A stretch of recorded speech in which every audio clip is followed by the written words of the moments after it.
Hey, Jason from Xfanatical here.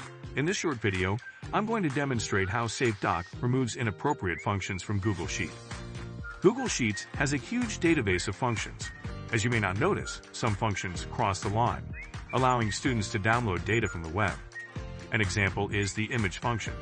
It is a function working like inserting image by URL option. Another example is the import feed function. It enables students to load and read online news feeds within their sheets. So let's see how it works. SafeDoc allows you to blacklist certain functions that you considered inappropriate for your students, so these functions will no longer display in Google Sheets. The follow screenshots demonstrate that the import feed functions are removed. Functions can be found and inserted by going to Insert, and then Function menu. The menu has a curated list of functions. SafeDoc removes the inappropriate functions so students cannot find them. The same function list menu can be triggered by clicking the summation sign button in the toolbar. SafeDoc did the same as above. Inserting functions can be done by clicking Help, then search the menus or shortcut Alt+/, followed by the keywords. SafeDoc removes the inappropriate functions from the search results. When you start typing =import, Google Sheets will pop up an auto-completion menu for you. This speeds up finding the correct function. SafeDoc filters the inappropriate functions from the list.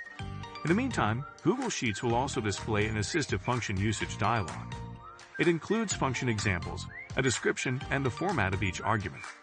SafeDoc blocks them for the blacklisted functions. View the policy block sheet functions with a list of function names to block. The function names are case-insensitive, so all these image commands are the same. For example, the following configuration blocks the import feed and image functions. Limitation.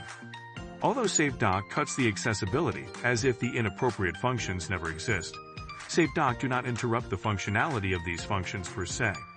In other words, if students manually type a formula correctly, these functions behave as normal. If you have yet to install SafeDoc, apply for a 30 days trial. The SafeDoc subscription form link is also given in the video description. If you like our video, hit the thumbs up. Also, subscribe to our channel and press the notification bell icon to get notifications about the news, trends, and products that help you manage your K-12 school system very well.